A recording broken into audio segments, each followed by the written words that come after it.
Rossiyaning Tyumen shahrida 44 yoshli erkak qizaloqni ko'p qavatli uy kirish qismiga olib kirib, unga nisbatan jirkanch jinoyat qilishga uringan. Ammo qizaloqning qichqirig'ini eshitgan bolalar bir soniya ham o'ylab turmagan. Ulardan biri eshikni yopilishiga yo'l qo'ymagan. Boshqalari esa ko'chaga yugurib chiqib, "Yordam bering!" deb baqira boshlagan. Tasavvur qilyapsizmi? Kattalar qo'rqadigan vaziyatda oddiy bolalar jinoyatchiga qarshi chiqqan. Shu payt yaqin atrofdan o'tayotgan ayol bolalarning vahimali qichqirig'ini eshitib qoladi. U darhol ichkariga yugurib kiradi.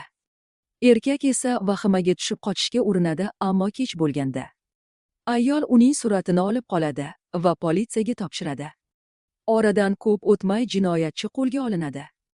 Eng dahshatlisi esa, agar o'sha bolalar qo'rqib qochib ketganida, bu voqea qanday tugashini hech kim bilmasdi. Ba'zan haqiqiy qahramonlar super qahramon kostyumida emas. Ha, bu voqea baxtli yakun topdi. Ammo u hammamiz uchun jiddiy ogohlantirishdir. Bugun atrofimizda bolalarimizga ko'z olaytirayotgan, ularning beg'uborligidan foydalanmoqchi bo'lgan yovuz niyatli kimsalar afsuski yo'q emas.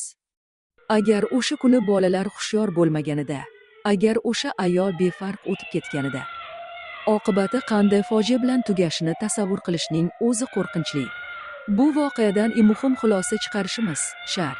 Bolalarimizga haqiqatni o'rgatish, ularga begona odamlar bilan gaplashmaslikni, xavf tug'ilganda jim turmasdan, bor ovozi bilan baqirishni va yordam so'rashni bolalikdanoq singdirishimiz kerak. Qo'rquv va sukunat jinoyatchining eng yaqin do'stidir. Xavfsiz kelajakni faqat birgalikda yaratamiz. Bolalarimizni asraylik, zero ular bizning eng katta boyligimizdir. Hushyor bo'ling, zero qahramonlik bu shunchaki befarq bo'lmaslikdir.